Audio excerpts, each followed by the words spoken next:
Hello my dear students, आज की इस लेक्चर में डिस्कस करने वाले हैं relation between radius of curvature and focal length in spherical mirror. That means r is equal to 2f।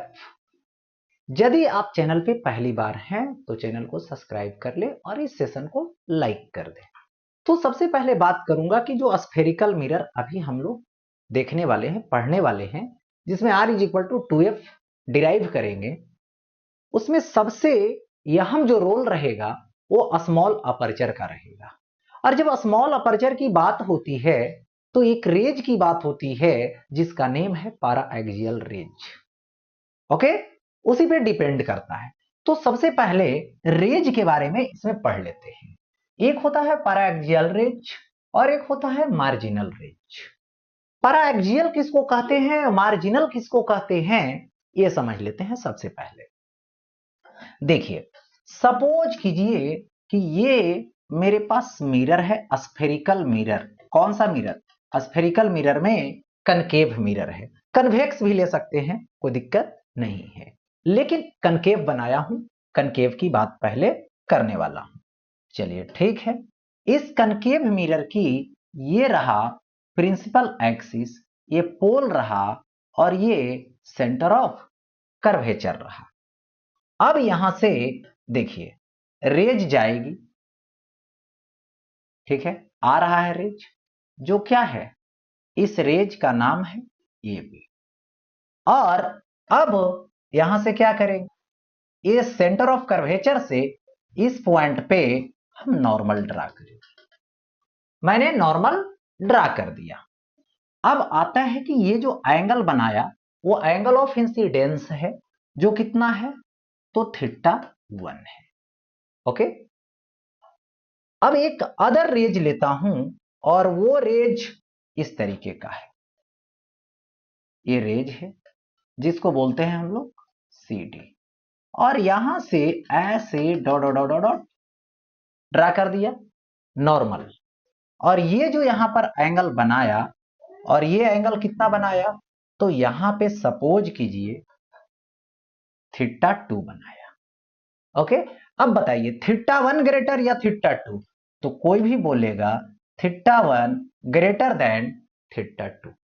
तो θ1 ग्रेटर हुआ मतलब एंगल ग्रेटर हो गया, एंगल ऑफ इंसिडेंस ग्रेटर हो गया, मतलब ये भी हो गया मार्जिनल रेज।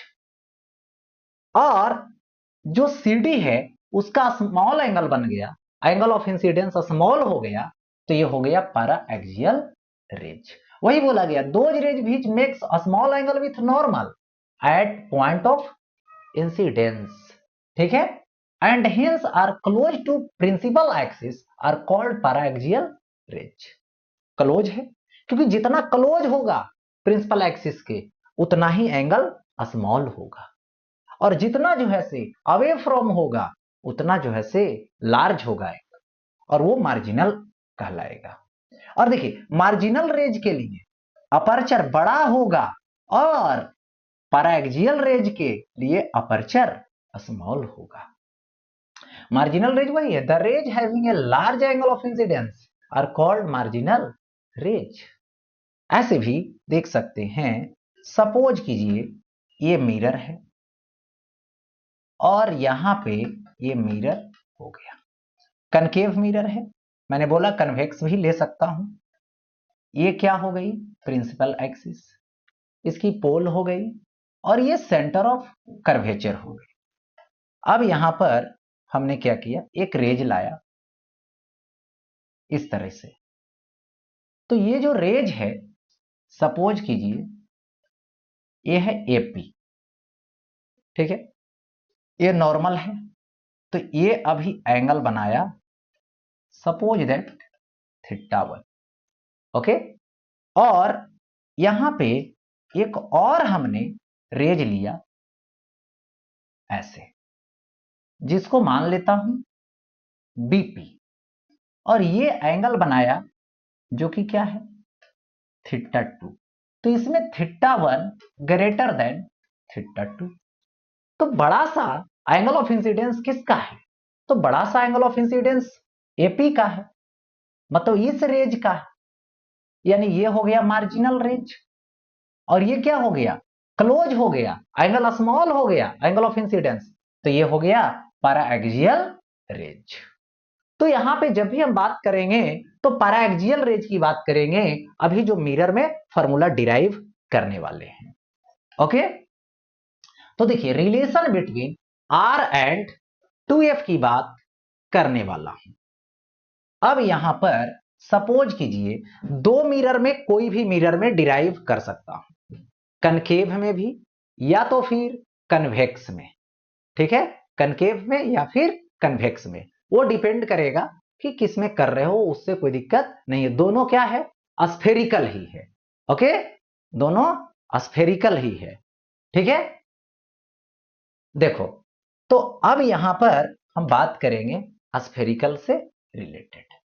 सपोज दैट यही मिरर हो गया, या तो और इसको स्फेरिकल टाइप से बना सकते हैं।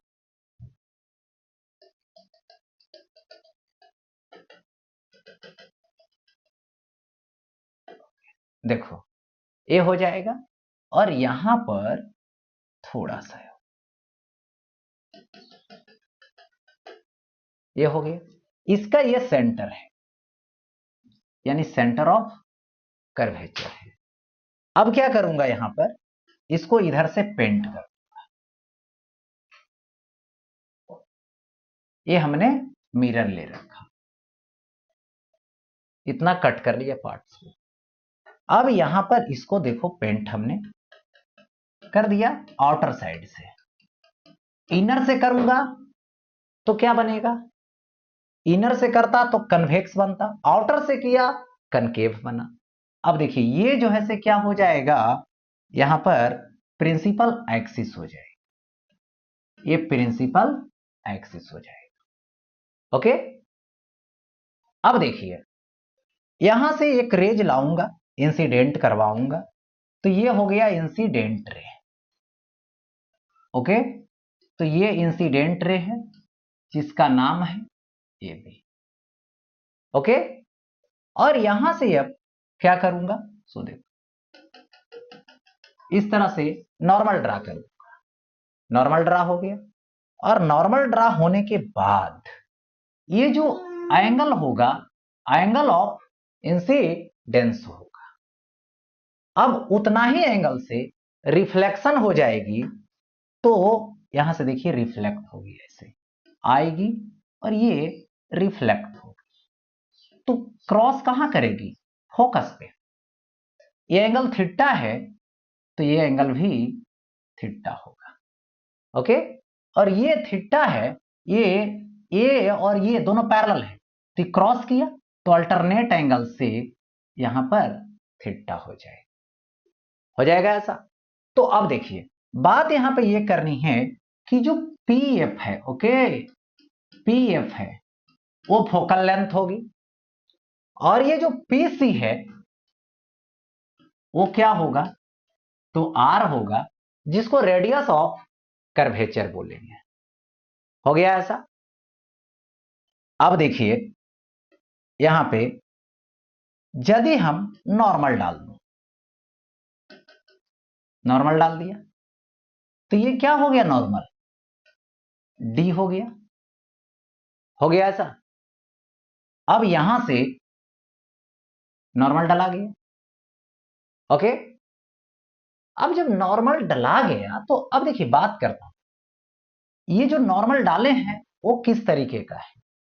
देखिए सबसे पहले ये थीटा एंगल है और ये भी थीटा है, ये 90 डिग्री है, और ये जो साइड है वो कॉमन साइड है, तो ये जो ट्रायंगल होगा ये दोनों वो कैसा होगा, कॉन्ग्रेट होगा, और जैसे ही कॉन्ग्रेट होगा, ठीक है, तो ये जो सी डी है और ये डी बी है दोनों आपस में इक्वल हो जाएंगे। या तो कह सकता हूं कि ये थीटा एंगल है, ये थीटा है, ये 90 डिग्री है तो ये भी 90 डिग्री होगा, तो ये वाला एंगल और ये वाला एंगल आपस में इक्वल होगा, और ये जब बाइसेक्टर है एंगल का तो इस साइड का भी बाइसेक्टर होगा, यानी कह सकता हूं C D is equal to D B, जो क्या होगा, हाफ होगा टोटल का, यानी सीबी का हाफ, दैट मीन्स r/2 होगा, यानी CD क्या है, तो r/2 है। अब हम बात करेंगे इस छोटे से ट्रायंगल में CDF में, तो यहां पर इन ट्रायंगल CDF होगा ऐसा, CDF। तो CDF में CD क्या है, यहां पर बेस है, CF क्या है, तो यहां पर हाइपोटेनस है, तो base by hypotenuse is equal to cos theta. हो गया ऐसा। अब जरा समझिए क्लियरली कि देखिए CD है कितना, r/2, ओके, और ये हो जाएगा r/2 और इनटू क्या है, CF है, और इज इक्वल टू क्या है, यहां पे कॉस थीटा। CF उधर जाएगा, ये इधर आएगा, तो CF is equal to r/2 cos theta हो जाएगा। हो गया ऐसा। अब देखिए P से F है, C और F क्या है, r/2 कॉस थीटा, ओके, यही ना है, ठीक। तो ऐसा करता हूं, P टू C चलूंगा, देखिए P2C is equal to PF plus CF, PC R होगा is equal to PF F होगा प्लस CF आएगा, ओके। तो CF कितना आएगा, r/2 कॉस थीटा आएगा, r/2 कॉस थीटा आएगा। होगा ऐसा। अब देखो ये जो है प्लस में तो इधर आएगा माइनस में, तो F is equal to, F को रखो ऐसा ही, ये प्लस में इसके तरफ आ जाएगा, तो माइनस r/2 कॉस थीटा। हो गया। अब देखिए so F is equal to, R common कीजिए, 1 माइनस कीजिए, ठीक है, ये क्या आ जाएगा 1/2 और 1 cos theta, that means sec theta, okay. तो ये हो गया मेन जो है से फॉर्मूला फोकल लेंथ और रेडियस ऑफ कर्वेचर के बीच का। लेकिन किसके लिए, ये स्मॉल अपर्चर के लिए नहीं होगा, ये मार्जिनल रेज के लिए, बड़ा सा अपर्चर के लिए होगा। लेकिन पढ़ना किसके लिए है, स्मॉल अपर्चर के लिए पढ़ना है, तो यहां पर लिख दूंगा फॉर स्मॉल